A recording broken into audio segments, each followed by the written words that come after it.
Yo, what's going on, guys? In today's video, I'm going to be going over the top 3 mistakes that you should avoid when reselling sneakers. These aren't going to be your average tips like go take better pictures or go make better connections. These 3 things are going to be actionable steps that you can do as soon as today to take your reselling game to the next level. If this video provides you value, make sure to drop a like, and if you enjoy sneaker reselling content, make sure to sub to the channel too. On that note, let's get into it. So the first mistake I see a ton of new sneaker resellers make is the fact that they're not niching down and their overall scope is too broad for what they want to be focusing on. There's a bunch of different types of sneaker reselling you can partake in, but the 4 main categories are going to be a manual user versus using bots, and if you're going to be going for used sneakers or new ones. In some situations, it is more than okay to overlap these categories in slight ways, but for the most part, especially when you are just starting out, I recommend sticking to one or the other. So let's talk about whether you want to be focusing on getting new pairs or focusing on getting used pairs. I personally only focus on getting brand new shoes directly from the retailers, but I know a ton of friends who strictly focus on getting used pairs, and they also make a very good amount of money. To list some advantages of going for new sneakers, number 1, you never have to worry about the shoes being fake or the shoes not being authentic. Number 2 is that if you get skilled enough, you will have a much better chance at being able to secure multiple pairs when they originally drop on the release date. For some disadvantages on flipping new sneakers, number 1 is the ability to secure sneakers and make money is dependent on the amount of releases happening each month. Number 2 is that there's definitely more of a learning curve when it comes to copying sneakers online and in store. And a lot of the times when trying to cop sneakers online, you're more than likely going to need some kind of bot or auto checkout software if you want to stay competitive. Now let's talk about the advantages of flipping used sneakers. Number 1 is that there's always going to be an abundance of deals and sneakers that you can take advantage of. You can always be searching on local marketplaces like OfferUp or Facebook Marketplace, and you can be looking on sites like eBay and Instagram too, and basically you're never going to have a shortage of used pairs to be able to buy.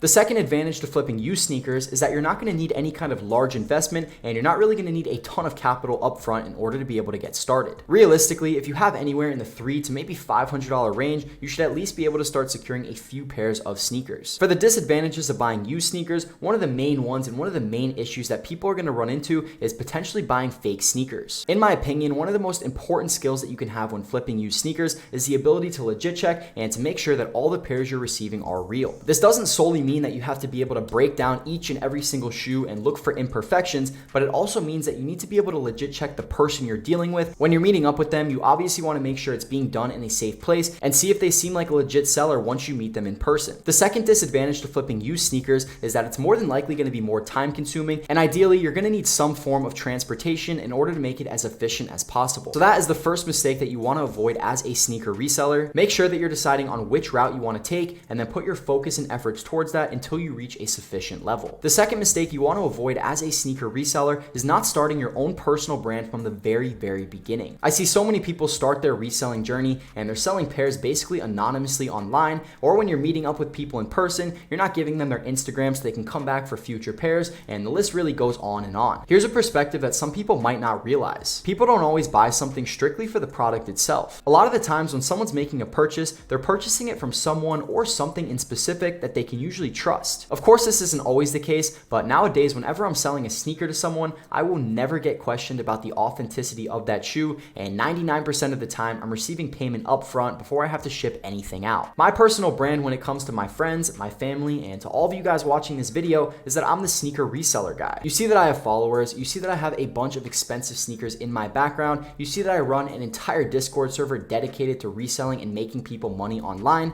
and all of these things are simply just giving me credibility within this space. You can literally do the exact same thing, and even if you don't want to do YouTube or make content online, you can still be known as that sneaker guy in your area that everyone goes to when they need shoes. Someone's in a room and they say, oh, I've been looking for some super fire kicks, and then someone you know says, oh, go hit up my boy so-and-so, go shoot him a message on his Instagram, he has a ton of fire shoes, great prices, etc., etc. That person hits you up and ends up buying a pair from you, and then they have 3 other friends who also hit you up and end up buying a pair from you, and then those 3 friends have 3 friends, and the snowball effect just keeps on going. On the other hand, if you had no personal brand, you had no Instagram, you didn't really tell your friends and family what you're up to, then that single opportunity along with so many others would have been missed. The absolute easiest way to start your personal brand nowadays is going to be on Instagram. This is so simple to do, and it's a very effective method. I'd recommend going and finding some already established sneaker reselling pages on Instagram, seeing what types of pictures they're taking, seeing what's in their bio, and then thinking of a cool brand name that represents yourself. This could be your own name, it could have has something to do with sneakers or kicks, the possibilities are really endless, and that's gonna be totally up to you. I'm gonna be honest with you guys, you can literally still be successful with sneaker reselling if you don't have your own personal brand. I know a ton of people who have no personal brand and they still make a good amount of money, but I promise that growing your personal brand is going to be much better for yourself and your business in the long term. If you guys are enjoying the video so far, do your boy a favor and drop a quick like. Before you guys click off this video, after I tell you this third tip, I really cannot stress how important this last one is, and that is going to be tracking. I know that everybody absolutely dreads having to do this, including myself, but if I'm gonna be brutally honest here, you are guaranteed to make less money if you are not tracking your personal expenses and your inventory. Within my Discord group, SoFlo Supply, we have been putting a major emphasis on making sure that everyone's taking care of their finances in the most efficient ways possible. We created the best and easiest to use reselling spreadsheet for both personal and business, and we're constantly teaching the importance of money management. The same exact thing is gonna apply to everybody watching this video too. One of the most important tips I can give when it comes to tracking is that you wanna make sure that you are always separating your personal expenses from your business expenses. Learn from my mistakes, because I can tell you separating them all at the end of the year is an absolute nightmare. You should always be tracking your inventory, and at any moment in time, you should know exactly which sneakers you have and how much all of it is worth. You should also know exactly what your monthly expenses are when it comes to reselling and your business, so you can make informed financial decisions moving forward. Tip number 1 was niching down, and it's honestly not super hard to make that decision, but the last 2 points are going to be the most important ones in this video. Start your personal brand as soon as possible, and make sure you start tracking your personal and your business expenses so you know exactly how much you're spending and making each month. I hope this video helped, and on that note, I'll catch you all on the next one.